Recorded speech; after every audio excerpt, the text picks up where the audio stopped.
C'est bon. Bonjour Marie, Bonjour Anaïs. je suis ravie d'être avec toi aujourd'hui. Je t'ai proposé de faire une interview parce que tu es une de mes anciennes élèves. Tu fais partie du réseau de l'Académie des coachs parentaux et ça fait un petit moment maintenant que tu t'es lancée. Je pense que tu as un parcours qui peut inspirer d'autres personnes qui souhaitent se reconvertir. Donc, j'avais envie que le monde te découvre, que les autres professionnels voient un petit peu ton parcours. Je te laisse la parole. Est-ce que tu peux te présenter? Oui, moi c'est Marie, je suis travailleuse sociale de formation. Je suis maman de 2 enfants et coach parental depuis un peu plus de 2 ans. Enfin, j'ai monté mon entreprise il y a 2 ans et je suis passée à 100% sur mon activité depuis janvier. Depuis janvier, oui. Donc, tu as fait ton parcours, ta reconversion de façon progressive, hein, c'est ça, Marie? Oui, oui, oui, à la base j'avais mon emploi à 80% puis à mi-temps et ensuite je suis passée à 100% sur mon activité entrepreneuriale depuis 6 mois maintenant, un peu plus de 6 mois même. Oui, c'est génial. Alors, est-ce que Ouais. tu peux nous parler un petit peu de ton parcours? Comment t'en es venue, toi, à devenir coach parental? Oui, alors moi, étant assistante sociale et conseillère ESF, j'ai toujours accompagné des familles et je suis devenue maman à mon tour. Donc c'est vrai que la parentalité, ça a pris une autre dimension parce que j'ai aussi vécu les questionnements, les joies, mais aussi les difficultés. Et donc j'ai eu envie un peu de creuser tout ça. J'ai fait un bilan de compétences qui a mis en avant mon souhait de continuer dans l'accompagnement, mais d'approfondir vraiment la partie parentalité. Donc j'ai fait une formation sur le burn-out parental, j'ai fait la formation de coach parental avec toi et j'ai souhaité monter mon entreprise. Ça a mûri au fur et à mesure parce qu'au départ c'était pas forcément ce que je souhaitais, je savais pas vraiment vers quoi j'allais, mais le fait de mettre en place toutes ces choses-là, ça a cheminé et j'ai vraiment eu envie de pouvoir faire les choses à ma manière et accompagner les gens. Soit en individuel ou en collectif, travailler avec des associations, etc. Donc voilà, ça a cheminé au fur et à mesure, on va dire. Ok. Et comment alors se déroule ton activité au quotidien là aujourd'hui? Comment tu t'organises? Comment ça se passe une journée avec Marie dans ton activité? Alors, du coup, les journées, elles sont finalement toutes, c'est assez différent finalement, c'est assez varié et c'est aussi ça que j'aime bien. Donc là, je travaille principalement en collectif pour le moment, avec soit auprès d'associations ou auprès de centres sociaux. Donc j'accompagne des personnes qui sont dans ces associations en collectif principalement, mais aussi en individuel. Je travaille aussi dans le cadre de formation, dans le cadre de l'insertion professionnelle. Donc, j'accompagne des personnes, donc des parents, principalement des mamans, qui reprennent une activité professionnelle. Et donc, on travaille autour de la levée des freins par rapport à la parentalité, donc la séparation, la culpabilité qu'il peut avoir quand je reprends une activité, etc. Mais aussi par rapport un petit peu plus largement à l'estime de soi, à la communication. Donc c'est vrai que moi j'avais aussi fait une formation autour des compétences psychosociales, donc ça vient un petit peu compléter tout ça. Donc ça c'est mon activité principale et là je développe l'accompagnement auprès des particuliers, donc en individuel et aussi en collectif. Donc là c'est une partie que je suis en train de développer en ce moment et je développe aussi pareil une partie d'accompagnement auprès des entreprises. Qu'est-ce que les entreprises mettent en place pour les salariés par an? Voilà. Puis avec d'autres projets aussi. Et tu as encore d'autres projets. Waouh! Tu vas nous en parler Ouais. peut-être? Ouais, donc ce qui est super intéressant, je trouve, dans ton parcours, c'est que finalement, il y a quand même une partie de ton activité que tu as gardée dans le social. Oui. C'est-à-dire que toi, tu viens du social, tu étais assistante sociale. Souvent, c'est vrai qu'on va plus facilement vers les structures ou vers le milieu duquel on vient, finalement, Mm. professionnellement. Et je pense que ça, du coup, ça t'a ouvert des portes. Donc, beaucoup dans les institutions, les associations, etc., pour l'aspect collectif, en tout cas.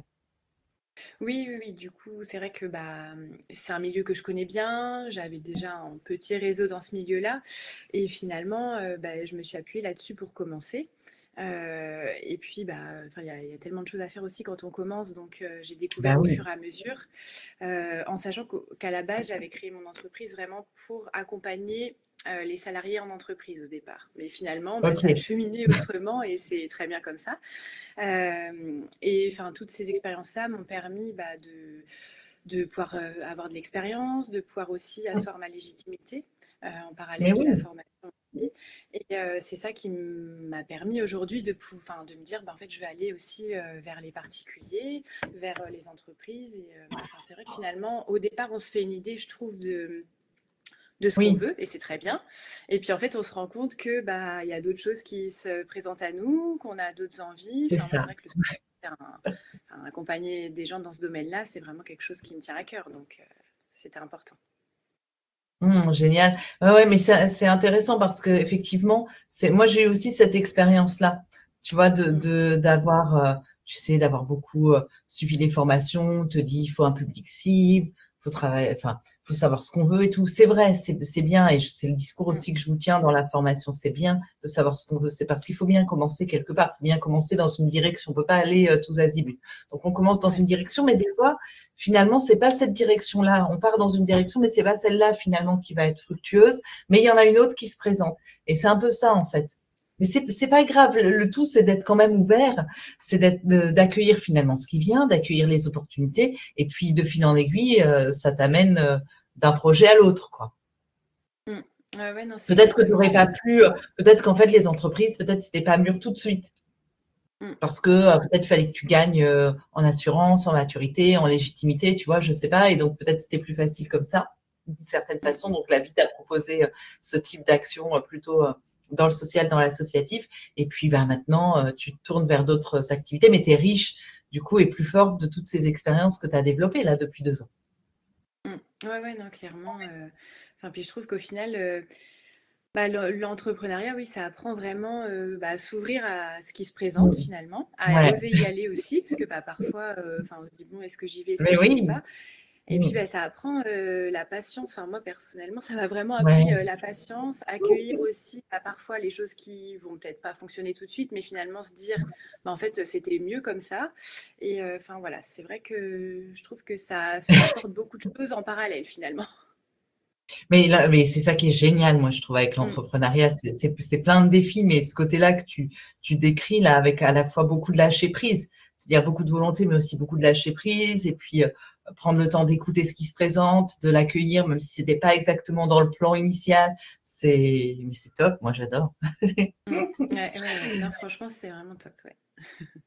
Donc là, du coup, tu essaies. Donc voilà, le côté institutionnel, associatif, social, ça s'est bien développé. Donc ça, c'est Oui. top. Donc ça, au Ouais. passage, pour les gens qui nous écoutent, c'est un vrai débouché. Merci Mm. d'en parler parce que les gens n'y pensent pas forcément. Ils pensent que le coach parental, il est tout seul dans son cabinet, reclus sur lui-même. Ouais. Non, mais c'est très bien d'être en cabinet aussi, d'accueillir les parents. C'est ce que je fais aussi. C'est ce que tu fais aussi.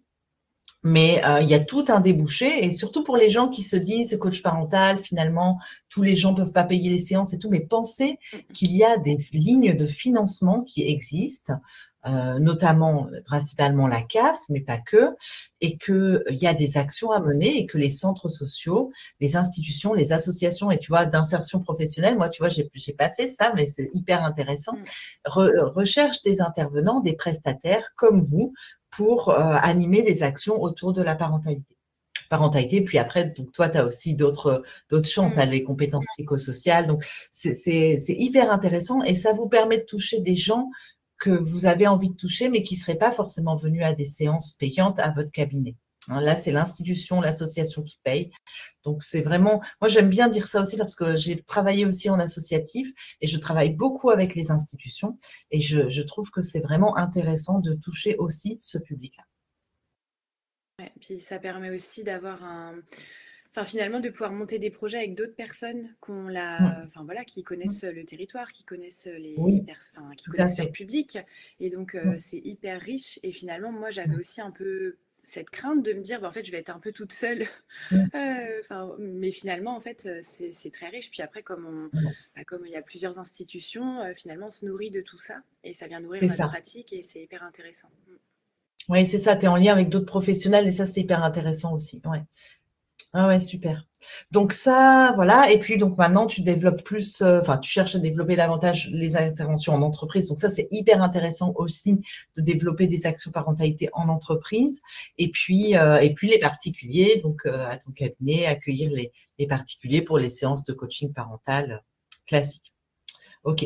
Alors, est-ce que tu peux nous parler un petit peu des formations que tu as suivies toi pour arriver là où tu en es aujourd'hui, Marie? Oui, alors du coup, moi j'avais mes formations de base de conseillère en économie sociale familiale et d'assistante de service social. Donc j'avais aussi fait auparavant des formations sur enfin, le développement de l'enfant, l'accompagnement des parents, etc. Et quand j'ai souhaité me lancer, j'ai fait d'abord une formation sur le burn-out parental, parce que c'était vraiment une thématique qui m'intéressait. Hmm. J'ai fait aussi une formation sur la dépression postpartum Ah parce oui. que, enfin voilà, c'était aussi un sujet très important pour moi. Parce que c'est vrai qu'au début, je trouve qu'on peut vite être seul en tant que parent. Hmm. Hmm. Et enfin, finalement, voilà, j'avais à cœur de Hmm. vraiment me former sur ces deux formations-là. Et puis, j'ai découvert ta formation donc, de coach parental. Donc, ça, je l'ai faite. Enfin, finalement, ça m'a pris quand même du temps. Enfin, j'ai fait assez rapidement, mais la dernière partie, j'ai laissé mûrir les choses. Hmm. Euh, mais du coup, ça a été hyper riche pour moi. Enfin, on en reparlera après, je pense. Mais ça a vraiment été une grosse partie de ma formation qui m'a accompagnée tout au long, finalement, de mes autres formations. Donc, j'ai fait aussi des formations autour des compétences psychosociales, donc en lien avec des ateliers parents-enfants et Oui. ensuite en lien avec l'insertion Ok. professionnelle. Donc ça, c'est vraiment aussi un outil, enfin, c'est des choses qui viennent en complément de ma pratique. Voilà. Puis après, j'ai suivi d'autres formations avec toi en présentiel. Du coup, Ah oui. Oui, oui, oui. À la méthode Espère. Ouais. oui, tout à fait. Ouais, ouais. À la méthode Espère de Jacques Salomé qu'on aborde effectivement dans la formation en ligne, puisque toi, tu as donc suivi la formation en ligne de coach parental, Ouais. accompagnant parentalité avec moi dans l'Académie des coachs parentaux. Et dans cette formation, effectivement, je vous fais découvrir et apprendre en fait la méthode Espère de Jacques Salomé sur la partie parentalité. Et ça t'a donné envie d'en savoir plus et de venir en stage en présentiel avec moi. Oui, parce que la méthode Espère, c'est mieux en présentiel. En ligne, on découvre des choses, mais si vous voulez aller plus loin, oui, en présentiel, c'est génial. Ok. Mm. Et alors, tu l'as suivi en combien de temps la formation? J'ai pas regardé là avant de venir. Tu te souviens à peu près combien de temps Oui, tu as mis oui, du pour coup, suivre la formation? je me suis replongée dedans. Donc, en tout, j'ai fait 3 ans pour faire la 3 ans. formation. Ok. Ouais. Ouais, ouais. Mais finalement, j'ai fait la formation, enfin les différents modules, j'ai fait ça assez, enfin je l'ai fait en un an à peu près, D'accord. Ouais. un an et demi. Et après, du coup, j'avoue, j'ai un petit peu traîné pour le mémoire parce que je suis partie, enfin voilà, dans des activités, etc. Et Parce finalement, que tu travaillais, voilà, tu avais trop de oui, travail déjà. c'est ça. J'avais pas mal de Ah ouais. travail et puis finalement enfin c'était pas plus mal parce que du coup le mémoire ça a été aussi l'occasion de me replonger un petit peu dans tout ce que j'avais Mm. fait, dans l'évolution aussi et ça m'a permis aussi de me dire bah oui il y a quand même eu du chemin et Mm. donc ouais non ça a été très riche en tout cas. Ouais, super. Alors en fait, oui, donc c'est-à-dire qu'en gros, tu l'as faite en un an, et puis Ouais. après, t'as un peu tardé, t'as un peu procrastiné pour le mémoire, mais sachant qu'effectivement, ton activité a été bien lancée. Donc, t'as pas attendu d'avoir le certificat pour te lancer, mais tu avais fait tous les modules, donc c'était Oui, OK. Mais c'est bien d'avoir terminé. Moi, j'étais contente de lire enfin oui, ton mémoire et de pouvoir t'envoyer ton certificat. Donc, je dis pour tout le monde, des fois, ça fait un peu peur le mémoire, surtout quand les gens mettent du temps. Mais en réalité, c'est une trentaine de pages. C'est quand même un écrit qui est relativement simple. Bon, faut se poser mm, pour le faire, mais c'est vraiment le bilan de la formation avec un plan qui est déjà donné. Donc c'est pas le mémoire universitaire non plus, quoi. C'est un écrit mm. assez simple, mais bon, effectivement, il faut prendre le temps quand même de le faire. Donc ça, c'est génial. Ouais, Donc bravo à toi encore, Marie. merci. Dis-moi, qu'est-ce qu'elle t'a apporté cette formation plus précisément? Ouais, alors du coup, moi à la base, la formation, enfin, c'était vraiment pour, enfin, voilà, je m'étais dit, bah, j'ai besoin de cette formation-là pour valider mon expérience et Hein. aussi, enfin voilà, acquérir de nouvelles compétences, enfin, de nouvelles informations également. Et enfin voilà, avoir de la légitimité pour me lancer. Mm. Et en fait, bah, bien évidemment, ça m'a apporté ça, mais ça m'a apporté beaucoup plus en fait, parce que ça m'a apporté bah, une méthodologie. Mm. Ça m'a apporté bah, la découverte de la méthode ESPER de Jacques Salomé que j'utilise dans mes accompagnements. Donc c'est vraiment une Mm. dimension que moi j'adore et que je suis vraiment ravie d'avoir pu découvrir ça. Ça m'a apporté ouais, le cadre d'intervention et enfin, voilà, beaucoup aussi d'informations théoriques, mais aussi de la pratique, parce que dans la formation, bah, faut pratiquer, donc Mm. soit en individuel de manière indispensable, mais finalement, je l'ai fait aussi beaucoup en collectif. Donc, enfin voilà, ça a été vraiment autant de la théorie que de la pratique, des questionnements, des réflexions et des prises de conscience. Donc, ça a été vraiment, enfin pour moi, quelque chose de beaucoup plus riche que ce que j'imaginais. Et, Mm. Ok. enfin, en tout cas, aujourd'hui, ça fait vraiment partie intégrante de ma pratique. Vraiment, Ok. le cadre d'intervention, enfin, il y a vraiment, enfin, je trouve elle est très complète, la formation. On avance à son rythme, mais c'est très, enfin, tu nous emmènes bah, voilà, d'un point A à un point, enfin, voilà, la finalité. Après, on chemine à son rythme, mais enfin, moi, j'ai trouvé que c'était vraiment, enfin, ça m'a apporté beaucoup plus que ce que j'imaginais, clairement. Mm.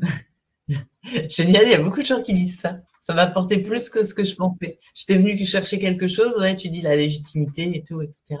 Et puis en fait, ouais, t'apprends. Bah oui, parce qu'en fait, souvent aussi, c'est une expérience assez transformatrice, cette Mm. formation, parce que ça vient aussi, moi je travaille beaucoup aussi sur le questionnement de votre propre parentalité, de vos propres croyances. Donc Mm. ça fait aussi bouger tout ça. Des fois, waouh, ça fait des belles transformations, des belles prises de conscience aussi. Mais au-delà de ce que tu dis, oui, vraiment, c'est important pour moi cette histoire de vous transmettre une méthodologie, un cadre d'intervention, et puis le côté théorique et pratique. J'entends que tu Ouais. retiens ça parce qu'effectivement, oui, il faut avoir des bases théoriques, même si généralement, quand vous venez à ma formation, généralement, vous avez déjà un bagage. Toi, tu avais déjà un Mm. bagage aussi de par ton métier, de par ton expérience et aussi de par ta vie de maman. Mais donc, moi, je pars du principe qu'il y a des connaissances que vous avez déjà, d'autres que je vous Mm. apporte, mais surtout, on va pratiquer ensemble, quoi. Surtout, vous allez faire des coachings dans la formation et c'est ça qui après fait que, waouh, vous avez une expérience, vous êtes plus des débutants au moment où vous vous lancez dans votre activité. Ouais. Donc, c'est aussi un gage de réussite, c'est sûr. Ok, génial, merci Marie. Et alors, bah, est-ce que tu veux nous en dire plus sur tes projets là comment tu vois la suite de ton activité? Bah, du coup, la suite, c'est comme je disais tout à l'heure, ben, vraiment développer la partie auprès des particuliers, donc soit en Hmm. individuel ou en collectif, avec des projets que je vais mener aussi avec d'autres personnes, enfin, voilà, qui ont d'autres formations que moi. D'accord, Donc, ouais. ouais, des ateliers en binôme. Enfin, c'est vrai que moi, je trouve que c'est Oui, hyper intéressant aussi de mixer les pratiques et de découvrir ouais. aussi d'autres façons d'aborder les choses. Donc, enfin voilà, ça, c'est des choses qui me tiennent à cœur. Euh, Après, il y a bah, la partie entreprise que j'aimerais vraiment développer. Hmm. Et puis bah, la partie aussi finalement auprès des parents, mais aussi auprès des enfants, enfin des ateliers parents-enfants également, et aussi Ok. des ateliers. Là, j'ai déjà commencé à faire dans des stages, des camps de basket par exemple, Hmm. des petites parties sur la gestion des émotions pour les enfants. D'accord, d'accord. Cool. Donc voilà, enfin, il y a pas mal d'idées, pas mal de projets. Enfin, puis c'est ça qui est bien, c'est que je trouve que quand on met un pied là-dedans et qu'on s'autorise finalement à se dire, bah, en fait, Hmm. ouais, je peux faire plein de choses, et ben en Ouais, fait, ouais. on va vers ce vers quoi on a envie, et puis on tente, et puis Hmm. après, bah, ça fonctionne tant mieux, ça fonctionne pas tant pis. Mais Ouais, ouais, c'est ça. C'est d'essayer de lancer des projets et de voir où ça t'emmène, quoi. mm, Avec le cœur, ouais, toujours, ouais, avec ouais, c'est l'envie. ça. C'est ça qui est top. Mais moi, j'adore ça. C'est-à-dire que c'est ta créativité, quoi. Après, c'est ce que tu Mm, aimes et ta créativité qui t'emmène tester des choses. Et c'est chouette, hein. En tout cas, je vois que t'as plein d'idées, t'as plein de projets. Donc, c'est génial. mm, ouais, ouais. Euh, alors, Marie, si des parents veulent te contacter, dis-nous tout. On n'a même pas dit d'où tu étais. Voilà, dis-nous tout. Ah Comment on oui. peut te contacter? Voilà. Donc, moi, je suis sur la région lilloise, donc j'interviens sur toute la métropole de Lille. J'interviens aussi un petit peu, enfin, vu que je suis vers Wattignies, j'interviens aussi un peu dans le 62, vu que je suis limitrophe. Ok, Donc, ouais. pour me contacter, bah, du coup, soit par téléphone, donc au 06 Alors, tu 13. sais quoi, on va mettre tes coordonnées Ah, sous la ok, vidéo, comme ouais, ça, les gens n'ont pas besoin de, voilà, ça va ok, être, c'est sous la vidéo, sur ça sera YouTube. plus Hop, simple. donc, il y aura ton numéro de téléphone et puis tes réseaux Oui, sociaux, ton site ouais, internet. On va mettre tout ça, voilà, comme ça, les personnes pourront te trouver. Mais donc, région lilloise et ouais. ton cabinet où tu Du peux coup, là, recevoir. ouais, où je peux recevoir, c'est à Marquette-les-Lilles. Ok, très bien. Et tu fais de la visio aussi? Tu fais des suivis en visio pour les gens qui Oui, ne sont je pas fais des de. suivis en visio Ok, et je peux également me déplacer chez les particuliers si besoin. Enfin voilà. ok, super. Et donc, tu as une petite spécialité quand même burn-out, si je comprends bien, Oui, oui, par oui, rapport aux burn-out formations que tu as parental. dessus. Mm, ouais. Ok. Une autre spécialité, est-ce que tu veux mettre en avant une autre spécialité, une tranche d'âge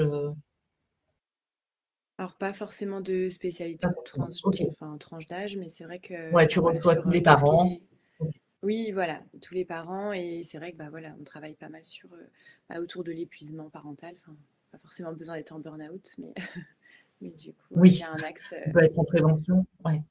Ouais, ouais, ouais, c'est même mieux que ce soit en prévention. Bah, carrément, carrément. Bon, bah génial. Est-ce que tu vas ajouter quelque chose? Non, bah, encore merci, hein, pour la formation. Puis de toute façon, j'aurai l'occasion d'approfondir ça par la suite avec toi, je pense. Mais non, non, merci pour cette formation qui a vraiment été très riche et qui fait de moi la professionnelle, mais aussi la maman que je suis aujourd'hui. Hmm, Donc, c'est vraiment oui. hyper. Bah, bravo à toi surtout d'avoir osé te lancer, de t'être fait ce cadeau et puis d'avoir saisi les opportunités qui étaient devant toi. Donc moi, je te souhaite plein de bons maris, une bonne continuation. De toute façon, on en reste en lien puisqu'on est dans l'Académie des coachs parentaux, donc on essaie de garder les liens entre nous et puis je te reverrai sûrement à un prochain stage aussi ou un prochain séminaire ensemble. Merci Oui, beaucoup, Marie. Et puis, merci. eh ben, à bientôt, à très vite et plein de réussite à toi. Merci. À bientôt.